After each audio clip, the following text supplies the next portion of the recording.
Pope Leo XIV and the gift from the heart. Amid the countless upheavals of the world, there are small stories that hold the power to touch the human heart. One of them is the moving tale of Pope Leo XIV and a humble gift from an unknown boy. On a freezing winter day, thousands of faithful gathered at St. Peter's Square to hear the Holy Father speak. Among the crowd, a poor boy weaved his way forward, holding a small wicker basket in his arms. Inside were just a few plain loaves of bread, everything his family could spare. With eyes full of hope, the boy approached the guarded area, longing to offer his modest gift directly to the Pope. At first, the Vatican guards hesitated, but touched by the boy's persistence and innocent gaze, they allowed him to come closer. When Pope Leo XIV received the basket, he was moved to embrace the boy, gently placing his hand on the child's head and offering a blessing. No one expected such a simple gesture to leave a profound impression on the Pope's heart.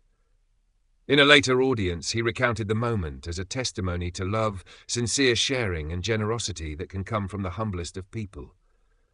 The Pope said, "That boy did not just give me bread, he gave me his heart. It was the most beautiful gift I've ever received, a gift from the heart."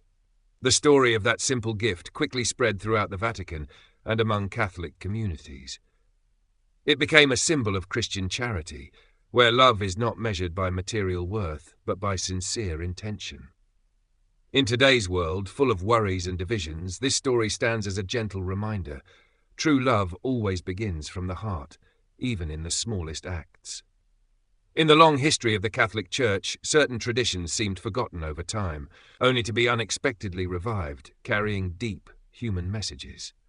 One such tradition is the pre-conclave gift, and the story below reveals why its restoration stirred such emotion. The tradition, known in Latin as Pius Donativum, dates back centuries. It involves a pope, either near the end of his life or preparing to resign, giving final tokens of gratitude to those who served him faithfully, an act of deep appreciation and a heartfelt farewell. This custom faded for hundreds of years, but was quietly revived by Pope Benedict XVI, the first pontiff to resign in nearly 600 years. In the final days before stepping down, Pope Benedict XVI held a private gathering with his closest members of the papal household. In a warm, emotional atmosphere, he personally gave small gifts to each individual, not for their value, but as a sincere thank you for years of silent service. A cardinal who witnessed the event shared, "The Holy Father didn't say much. He just looked each person in the eye, smiled, and blessed them. In that moment, no one could hold back their tears." This event not only revived an ancient tradition, but also portrayed the image of a humble pope, full of gratitude and compassion.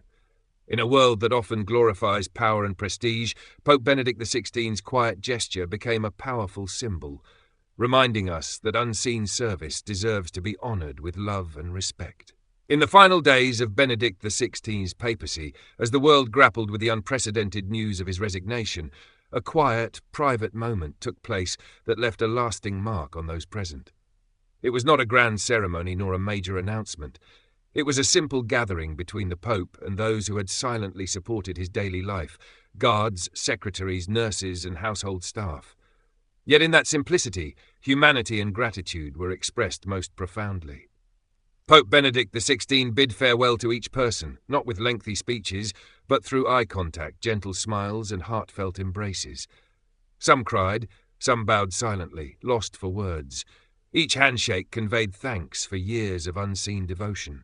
One nurse later shared, "I never imagined the Holy Father would remember us like that. He called me by name, thanked me for my late-night shifts. I couldn't hold back the tears." Benedict XVI's resignation was not only a historic decision, it was a moment for the world to witness the humility, virtue, and gratitude of a pope who lived fully for the Church and for others. His farewell, unspoken and unnoticed by media, touched hearts in its quietness. It became a living testament to Christian compassion, where everyone, no matter how small, deserves to be cherished. During a solemn mass, as thousands watched the Pope's every gesture, one seemingly simple moment moved the crowd deeply. A young indigenous boy, trembling, stepped forward and offered the Holy Father a handmade handkerchief. It wasn't a precious item in material terms, but it carried a story, a legacy. The cloth was hand-woven by the boy's grandmother, an indigenous woman once taken from her family as part of a forced assimilation policy. Every thread held memories, pain, hope, and forgiveness. The Pope received the gift with both hands, holding it tenderly like a treasure. He pressed it to his chest, then embraced the boy, a gesture that became an unspoken apology from an institution, an embrace that transcended history and borders. No explanation was needed. Its sincerity touched every onlooker. Many wept, not just for a painful past, but because they felt healing beginning. That handkerchief, simple as it was, became more than a personal offering. It stood for thousands of broken families, forgotten memories, and the longing to be seen and heard. The Pope didn't just receive the cloth, he took on the burden of healing collective wounds. That is the beauty of the Church, when it dares to face its mistakes, and the beauty of humanity when it chooses to love through action. One gift, many layers of meaning, captured the spirit of mercy and reconciliation that the Holy Father continues to preach.